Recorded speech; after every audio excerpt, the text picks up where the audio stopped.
First and foremost, I want to give all praises, glory, and honor to Yahweh Bahasham, Yahweh Shai Bahasham Rachakwadash.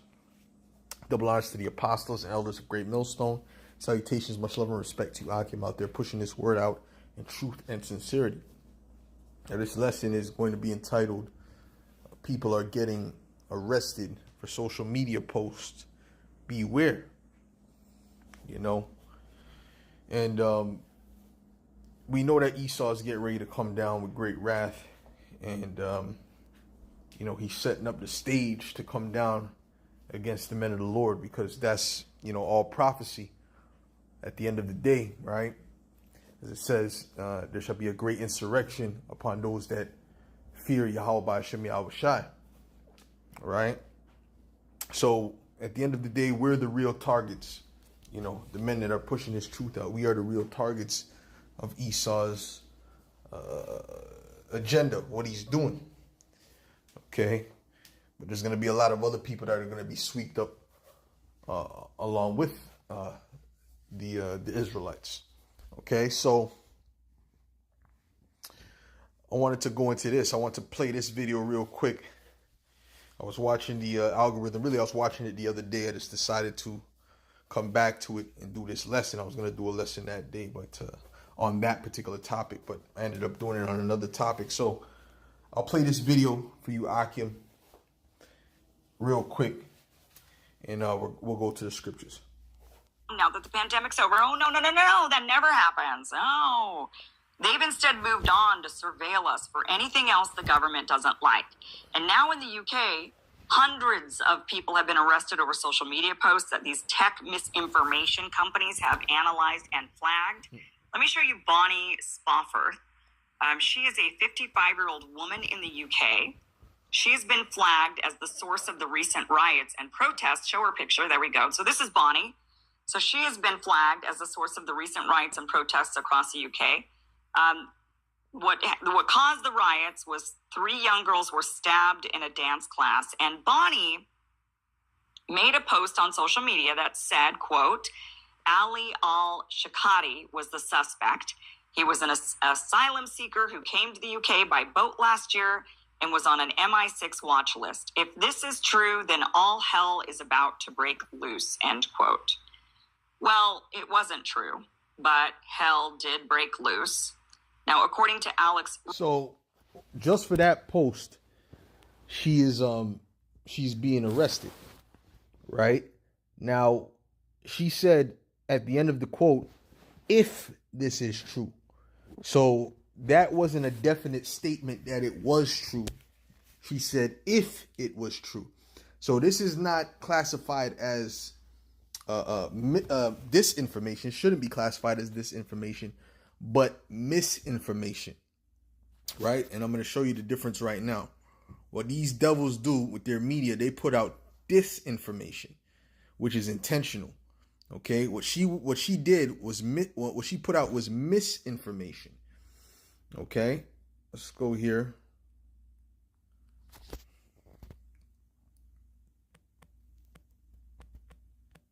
Let's type in misinformation versus disinformation. Okay, misinformation refers to false information that is not intended to cause harm. So it was not intended to cause harm, right? Because you didn't know that it was false, right? Disinformation refers to false information that is intended to manipulate, cause damage, and guide people, organizations, and countries in the wrong direction. And that's what these devils do on a high level with this media. So what they're doing is they're locking people up for unintentionally saying things that are false, right?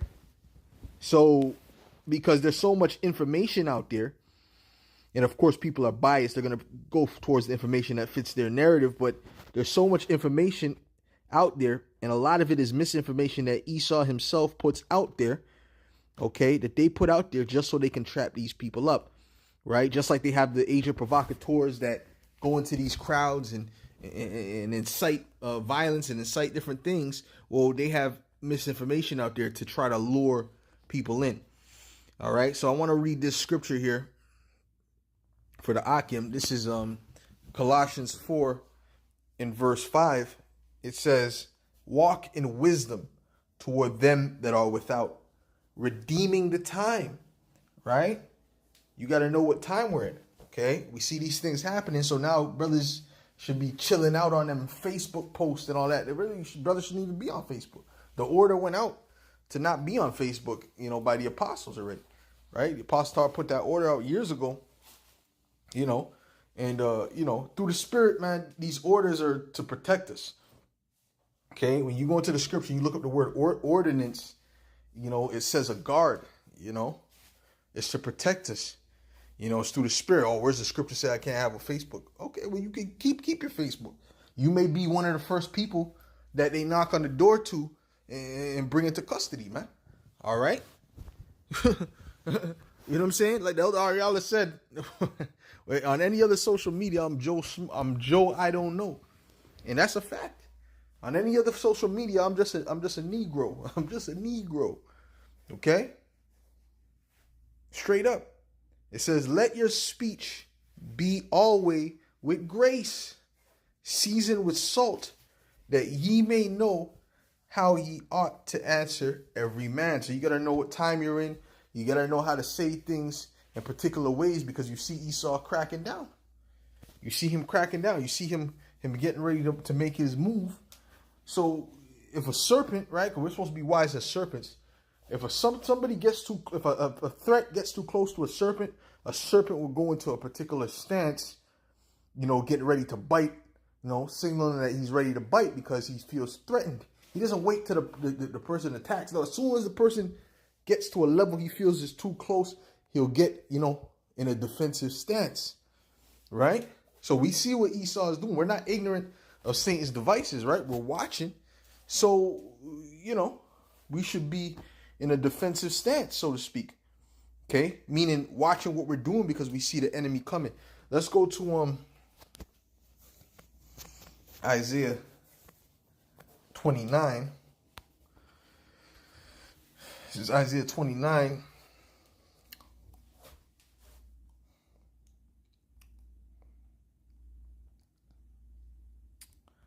In verse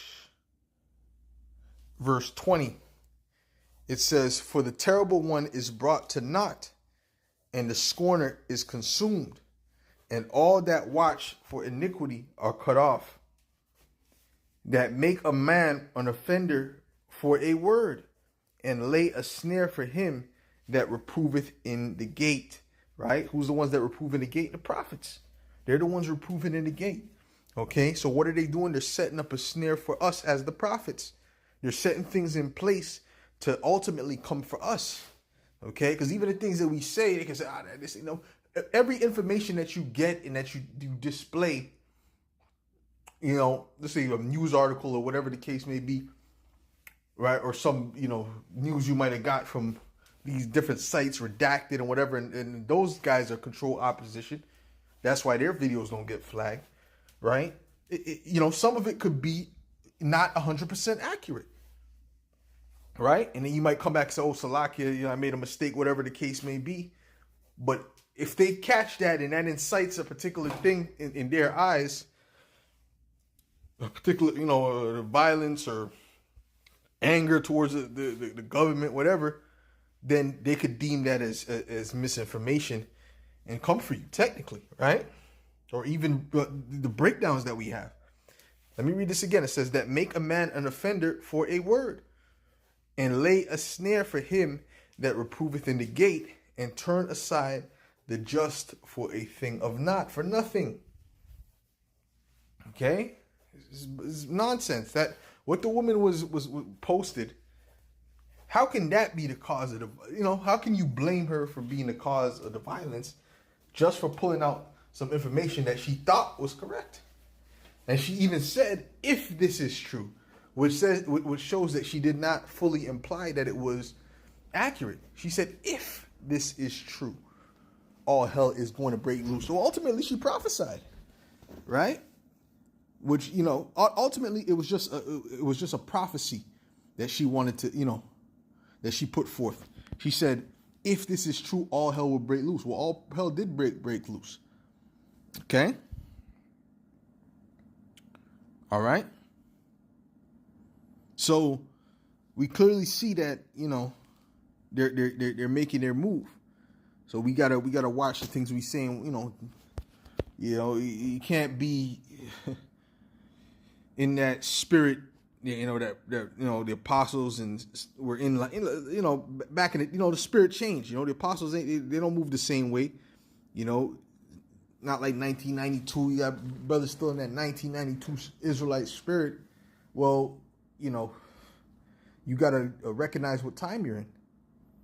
Okay, having certain page names, death to all Edomites, and it's like, whoa, hey, they could easily spin that easily. Okay, this is Revelation. Let's use wisdom, man.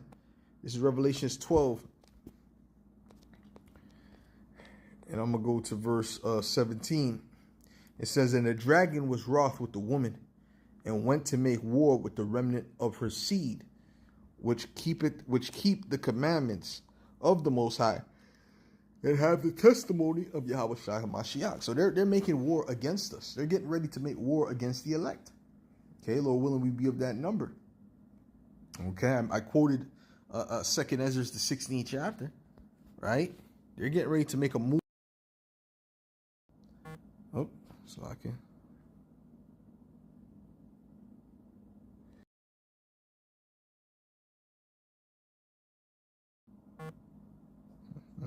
I never really used that, but I'm gonna use it today. Okay, this is 2nd Ezra 16 verse.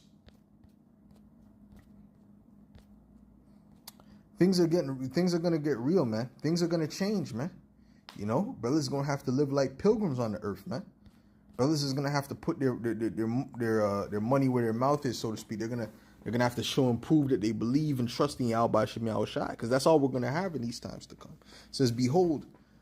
Matter of fact, I'll start at verse 68. It says, "For behold, the burning wrath of a great multitude is kindled over you, and they shall take away certain of you, and feed you, being idle, with things offered unto idols." You're going to get locked up. You're going to be in these different camps, and whatever the case may be. These things are coming. "And they that consent unto them shall be had in derision, and in reproach, and trodden underfoot." Just like those that trusted in them with the juice, right? With the Kool-Aid, those that drank the Kool-Aid, right? Now they're regretting that. A lot of them are already in the spirit world, but a lot of them are, they're regretting drinking that Kool-Aid. Okay, so they're having reproach. They're in reproach right now. Okay, but how much more when they implement that MOTB and they come down with great wrath? "For there shall be in every place and in this next cities a great insurrection upon those that fear Yahweh Ba'ashem Yahweh Shai." Listen, a good majority of the people are going to know that that's the mark of the beast. They're going to know in the spirit that this is the mark. You're not supposed to take this thing. And guess what? The majority of them are still going to take it. Okay? And they're going to be ashamed when they do take it. And they're going to want the other people who didn't take it to take it so they can go down with them, man. And they're going to come up against them. All right? Yeah? Just like with the juice. They were trying to get you to take the juice. If you didn't take it, take the juice. Why not? Why not? And they would try to shame you into taking it because they done effed up. Right? You see? "For there shall be in every place and in the next cities a great insurrection upon those that fear Yahweh Ba'ashem Yahweh Shai." They're going to be looking for the elect, man. You understand? Worldwide. They're going to be looking for the elect. Okay? You see? But Esau can't stop this because Yahweh Ba'ashem Yahweh Shai is in control of this. He's the one who raised up the elect. He's the one that's going to deliver the elect out of these troubles, man. Okay? He said what? He said, "Be faithful unto death, and I shall give thee a crown of life." Did he not deliver Peter out of the jail through the angel? Right? We got angels all around us right now. Right? He delivered Paul from the hands of those that made the oath to put him to death. Was it 40 men? He delivered Paul from them. Right? Daniel from the lion's den. So we got to remember all these things, man. All right? We got to remember all these things. Okay? How Yahweh Shem Yahushua is with the elect. Okay? We have to have faith and believe. So with that, Lord willing, this was edifying to the elect. And I'll say shalom.